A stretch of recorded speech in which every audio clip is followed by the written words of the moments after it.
그리고 실은 이 얘기는 저도 어디서 안 드렸는데 예. 한 3주 전, 3주 전. 한 4주 전쯤에 그러니까 혁신이 출범하고 한 열흘 2주쯤 지나서 사실은 중간에 어떤 분으로부터 장제원 의원이 때가 되면 결심할 거다. 뭐가 그렇게 급히 이렇게 몰아붙이느냐. 아하. 그 얘기를 중간에서 전달을 받았습니다. 한 달 전부터 이미. 그러니까 임 박사님이 그때 두 번째 회의를 하고 희생에 관련된 얘기를 하셨는데 그 얘기 끝나고 한 3, 4일 있다가 제가 중간에서 얘기를 전달을 받았거든요. 근데 이게 사적 루트로 전달을 받은 것이기 때문에 그 얘기를 어디 가서 할 수도 없고 그런 거 아니겠습니까?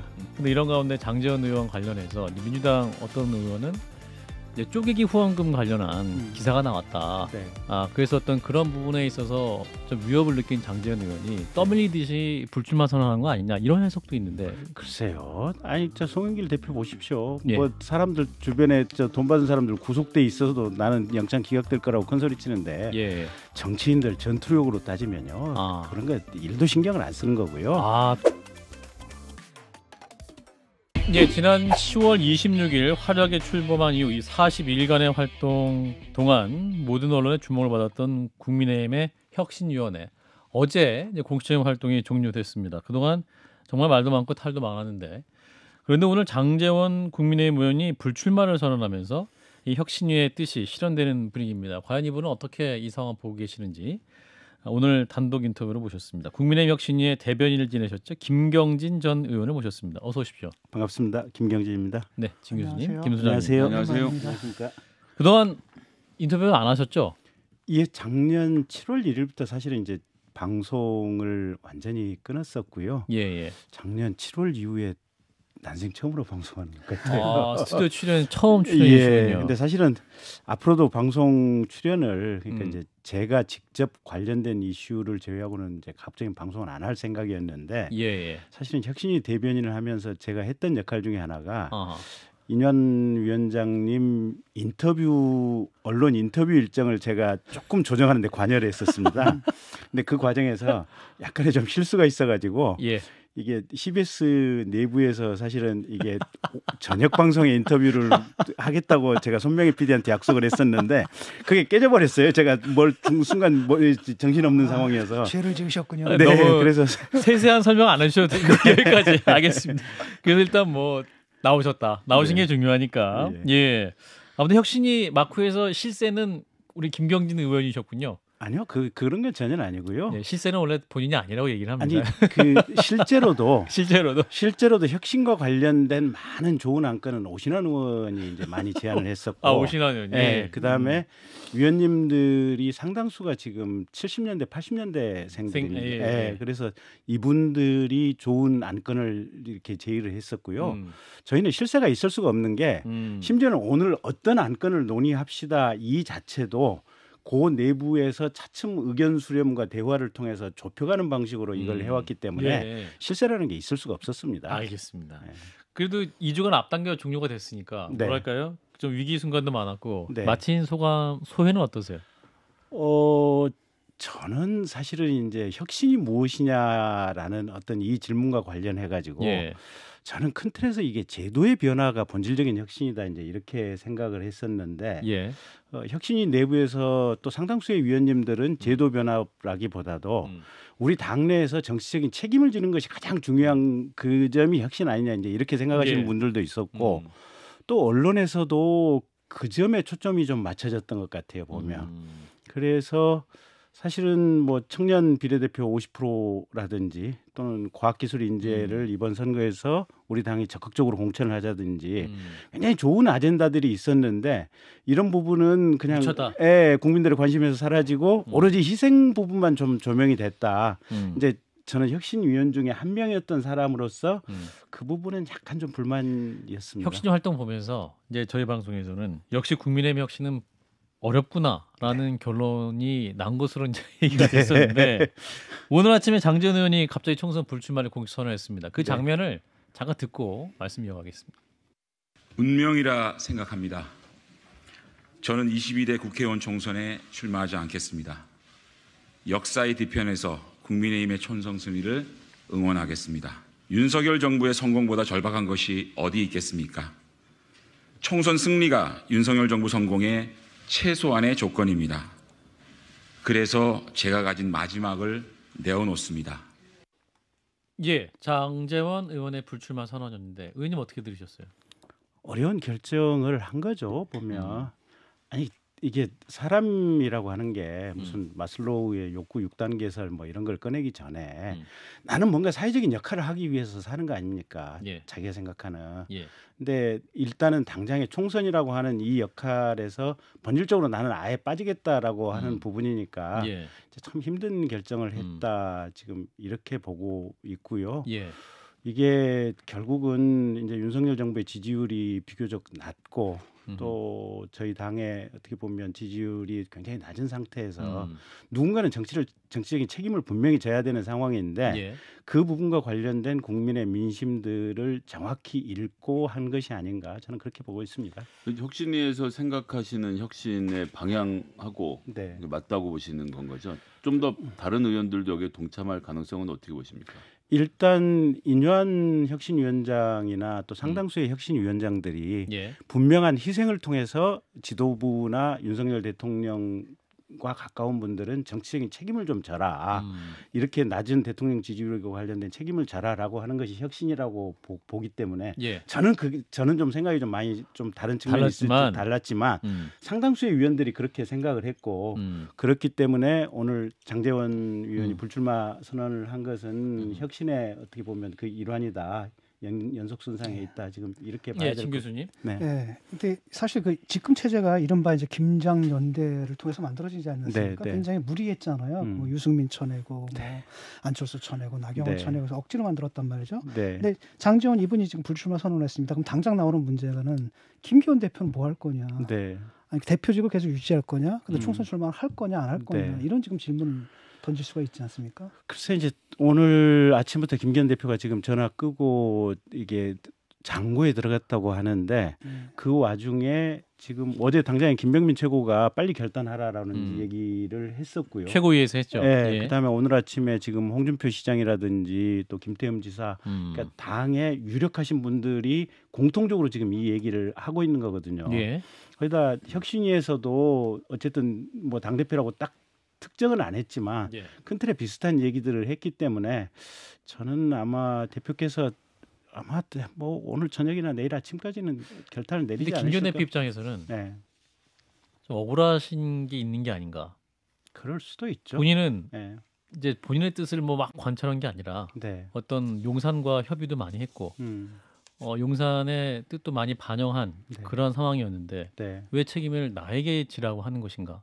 이런 부분에 대한 생각도 있지 않으실까요? 뭐 그러실 수도 있죠. 예. 근데 이제 중요한 부분은 이제 그러잖아요. 대표라고 하는 것이 어쨌든 결과에 있어서 무한 책임이고 예. 사실은 저도 당원들하고 얘기를 해보면 방금 박재홍 앵커께서 얘기하신 똑같은 얘기를 하시는 분들이 있어요. 근데 그때 당원들 오히려 평당원들의 얘기가 더 진솔한 게 뭐냐면 그거 맞는 수도 있는데 네가 그러면 그때 그 순간에 용기를 내서 명확하게 얘기를 하고 말렸어야지. 그 못한 것에 대한 결과 책임은 분명히 당 대표한테 있지 않느냐. 이 얘기를 하시는 평당원들이 있어요. 그렇다 보니까 이게 우리가 논리적으로 엄밀하게 어떤 책임의 잣대를 갖고 누구 책임 30% 누구 책임 50% 이걸 따진다고 보면 김기현 대표께서도 생각하실 여지가 많이 있을 수는 있지만 큰 틀에서 나는 대표고 또 원래 모든 정치에서 그렇지 않습니까? 대표는 책임지기 위해서 딱 그 한 목적을 위해서 존재한다.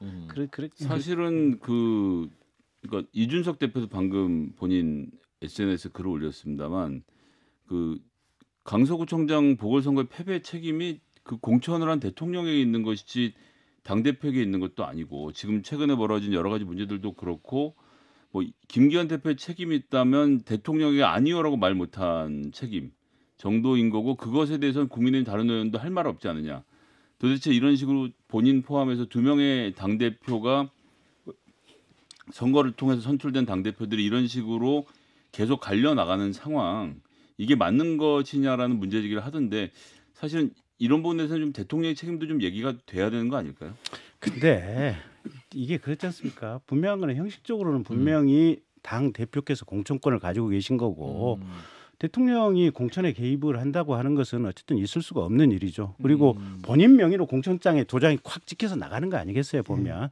그런데 그러니까 뭐 이런 시나리오가 유력했거든요. 그러니까 불출마 선언을 어느 시점에서 한다. 그러니까 밀리는 모양새를 보여주는 게 아니라 어느 특정 시점에서 상당히 주도적으로 불출마 선언을 하되 대표적인 계속 유지하고 그 대표를 갖다 자기 체제 아래 끌고 간다. 그 선거를 갖다 자기 체제 아래 치른다. 이게 이제 우리는 유력한 시나리오라고 생각을 했는데 지금 말씀 들어보면 이제 대표직도 지금 흔들리고 있지 않습니까?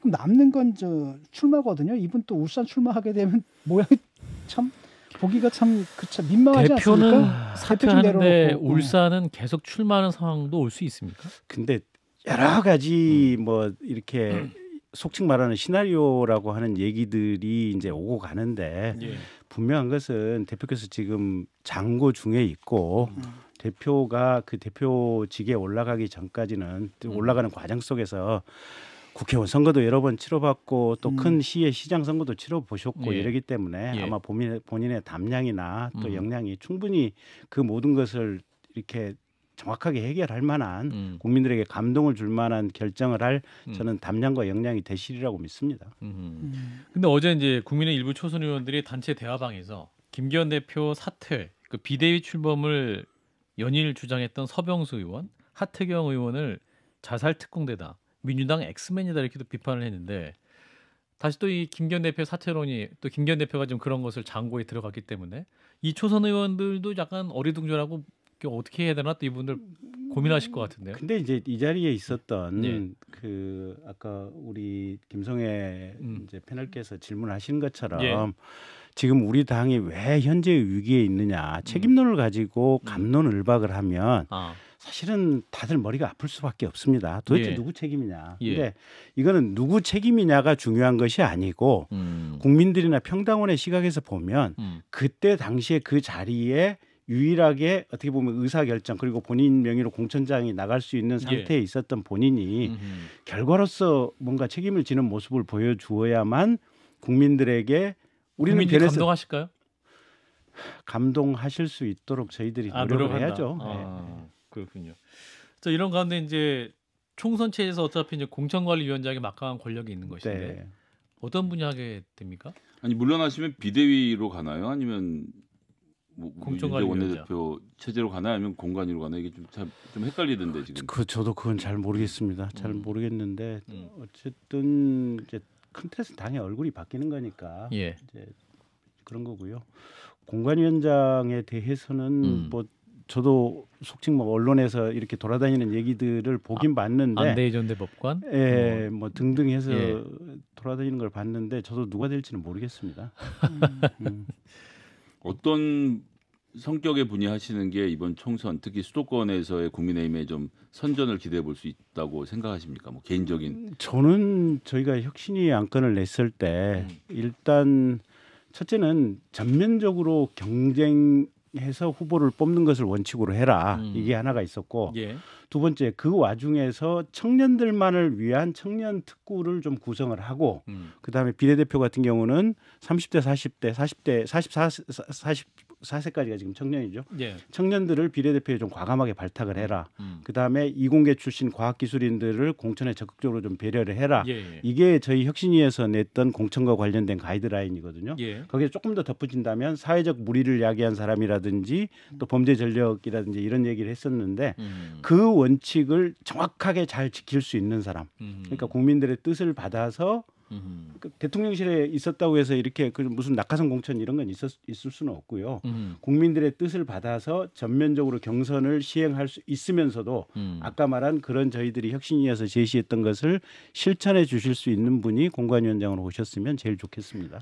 혁신위가 활동하고 있을 때 뭐 그 불출마 선언 같은 게 나왔어야 되는데 그러니까 국민들은 일단 모든 기대를 접고 그다음에 또 며칠 지났잖아요. 근데 갑자기 또 장제원 의원이 불출마를 했단 말이죠.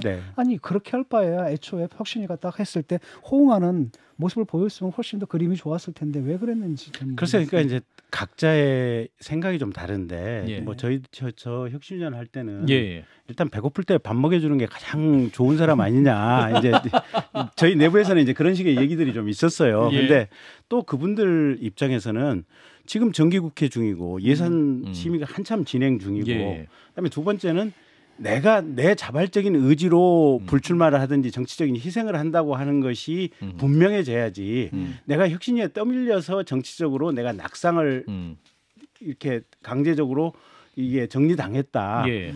이렇게 되면 그럼 나의 인생은 뭐고 나의 명예는 무엇이냐 이런 말씀을 전달해 주신 분들도 있더라고요. 장재원 의원 이제 불출마 관련해서 이제 장재원 의원이 지난주에 대통령과 같이 따로 만나서 국밥을 먹었다라는 네. 얘기도 있고. 네.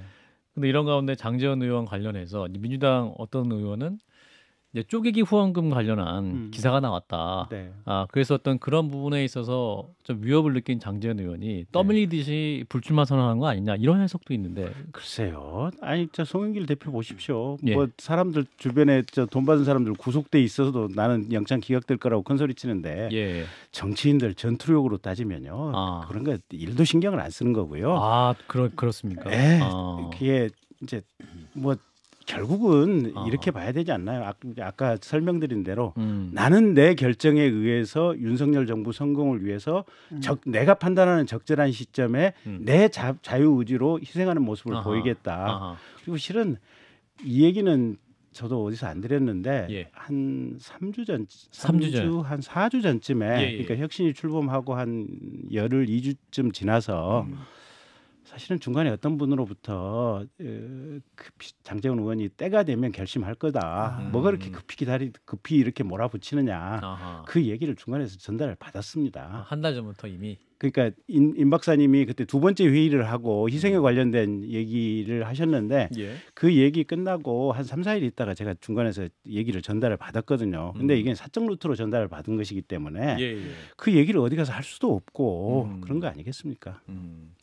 그런 의미에서 김기현 대표도 본인의 스케줄에 따라서 움직이고 싶은 마음이 강하신 것 같은데. 글쎄 중간에 그래서 질서 있게 어떻게 보면 희생하는 모습을 보이겠다 이런 워딩을 김기현 대표 본인이 했어요. 근데 사실은 이제 이게 질서 있게를 그때 우리가 이제 언론에서나 또 혁신위 일부에서 저 같은 사람이 해석할 때는 정기국회 끝나고 1월 초순쯤이 아니겠느냐 이렇게 이제 머릿속에 예측을 했었죠. 해석을 했었죠.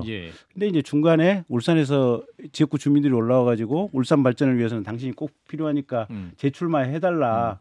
거기에 이제 화답하는 듯한 모습을 김기현 대표가 보이면서 김기현 대표의 내심은 무엇이었을까? 이제 그 부분이 조금 혼란스러웠던 상황들이. 근데 혁신위 활동에 어떤 힘이 빠진 가장 큰 이유 중에 하나로 지적하시는 분들은 임요한 혁신위원장의 공천관리위원장을 김기현 대표에게 요구했다. 그때 이후로 그러니까 이제 뭐 당내 중진들이 험지 출마나 뭐 불출마 선언 없어서 그런 게 아니라 임요한 혁신위원장이 공천관리위원장에 대한 요구를 하면서 이거 뭐야? 라면서 그때부터 좀 무게추가 기울면서 혁신위 동료가 많이 떨어졌다는 얘기가 나오거든요. 그럴 진상은 뭡니까? 그게 그러니까 사실은 임 박사님이 좀 더 앞에 정확한 상황 맥락 설명을 해줬어야 됐어요. 내가 바라는 것은 혁신안, 희생과 관련된 혁신안이 관철되는 것이고 지금 당신네들이 응하고 있지 않으니 이런 상황이면 차라리 나를 공천관리위원장을 시켜주면 차라리 그러면 내가 희생과 관련된 요구를 아예 공식적으로 그냥 그 자리에서 처리할 수 있는 기회를 달라.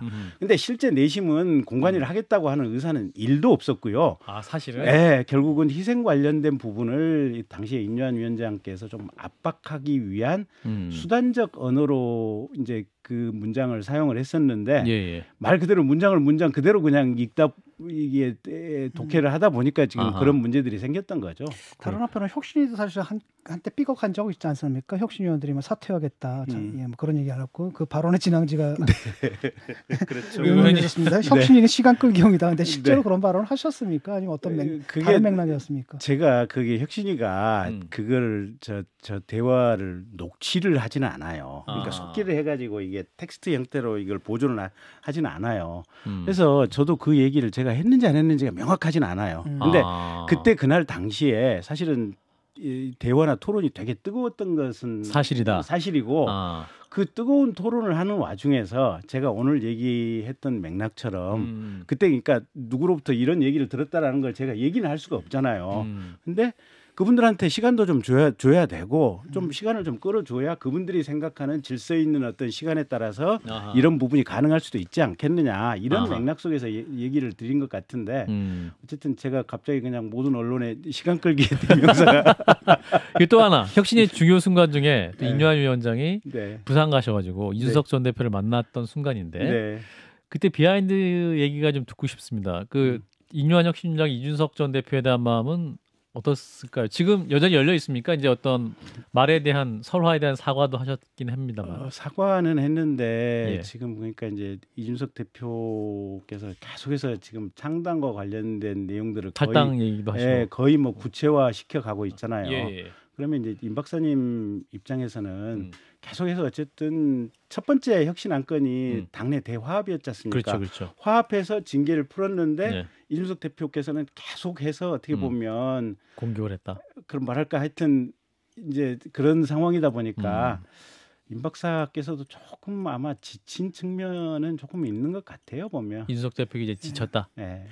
그 인요한 위원장 같은 경우에 이번 총선은 출마하시는 겁니까? 왜냐하면 그 전에는 뭐 서대문인가 거기 모습을 드러내시면서 그쪽에 나가실 것 같이 행동하셨다고 하는데 그때까지는 출마할 의사가 분명히 있었고요. 예. 그래서 지역의 행사장을 한 서너 번쯤 나가 보셨대요. 근데 나가 보고 나서 아 이건 보통 사람이 할 일은 아니다. 나 같은 의사가 할 일은 아니다라고 생각을 해서 예. 이거 안 하는 쪽으로 마음을 좀 바꿔야겠다라고 생각을 하고 있던 차에 혁신위원장을 맡게 됐다는 거예요. 그래서 혁신위원회 하면서도 언론하고 인터뷰하면서 나는 절대 출마 없다. 그게 아마 여기저기 언론에 뭐 많이 바뀌었기 때문에 제가 볼 때는 출마라고 하는 건 불가능한 얘기일 겁니다. 보통 사람이 아니신 우리 김경진 의원께서는 내년 출마를 계획하고 계시잖아요. 아니 뭐 제가 동대문 의회 당협위원장이잖아요. 예. 네. 후보 등록은 하셨습니까? 예비 후보 등록. 그러니까 오늘부터 후보 등록인데 예. 저는 일단 후보 등록을 하면 공개 장소에서 마이크를 잡고 발언을 못 합니다. 확성 장치 사용 못 하는데 지금 당협위원장 자격에서는 확성 장치를 잡고 제가 얘기를 할 수 있어서 아하. 조금 아마 한 1월 중순쯤이나 할까 지금 그 생각 중에 1월 있습니다. 중순. 네. 마지막 질문이 될 수도 있을 것 같은데 네. 최근 서울의 49개 지역구 중에 6석만 확보 가능하다. 국민의힘이. 이 보고서 좀 파문이 컸지 않습니까? 이게 이제 최소치를 잡은 것이다. 또 일각에서는 이게 최대치다. 뭐 이렇게 설왕설래가 있는데 의원님께서는 그래도 이 서울 관련 얘기니까 관심 있게 보셨을 것 같아요.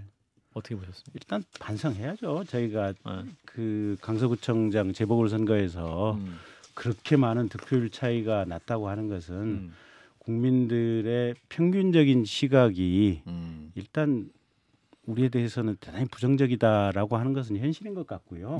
그게 수치가 몇 %가 된지는 모르겠지만 그래서 내년 선거 또 선거 이후까지도 저는 항상 주변에 이렇게 얘기하거든요. 국민들이 선거 때 딱 보는 것은 집단으로서의 이 집단이 전체적으로 겸손한가 겸손하지 않는가 딱 이것만 본다. 아하. 그래서 집단으로서 우리가 겸손한 모습을 국민들에게 보이면 뭔가 반전의 가능성이 있을 거고요.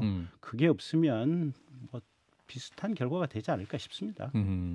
마지막 짧게 이준석 신당이나 제3지대가 현실화되면 국민의힘 서울 주자들에게는 어떤 면이 유리할까 불리할까? 근데 이제 당이 이제 몇 개가 생기느냐인데 저는 개인적으로 가령 뭐 민주당과 민주 다시 일당, 그다음에 뭐 보수 정당과 뭐 보수 다시 일당, 뭐 한 당이 4개 정도 경쟁하는 것도 좋은 것 같아요. 북유럽 국가에서 지금 다당제 시스템들이 평균화돼 있고 이게 다당제에 의해서 의원들이 이렇게 분포가 되면 결국은 타협과 어떻게 보면 조정 이런 것들이 우리 정치의 일상화가 되는 문제여서 그렇죠. 사실은 지금 대한민국 정치가 되게 불건전한 게요. 문재인 정부 들어와서 탈원전 싹 했잖아요. 윤석열 정부 들어와서 탈원전이 180도 이게 돌아갔잖아요. 근데 이번 예산에서 이게 원자력 관련된 예산 1,800억이 또 민주당에 의해서 다 일률적으로 깎이고 있는 상황이거든요. 이 중요한 국가의 에너지 정책이 매번 정권에 따라서 180도씩 왔다 갔다 하기 때문에 이런 구조는 전체적으로 좀 바뀌어야 되지 않나 그렇게 보고 있습니다. 알겠습니다. 네, 오늘 어려운 자리인데 오랜만에 나와주셨습니다. 말씀 잘 들었고 내년에 뵙도록 하겠습니다. 네, 국민의힘 혁신위 대변인이셨죠. 김경진 전 의원이었습니다. 고맙습니다, 의원님. 고맙습니다. 좋아요, 구독, 알림 설정.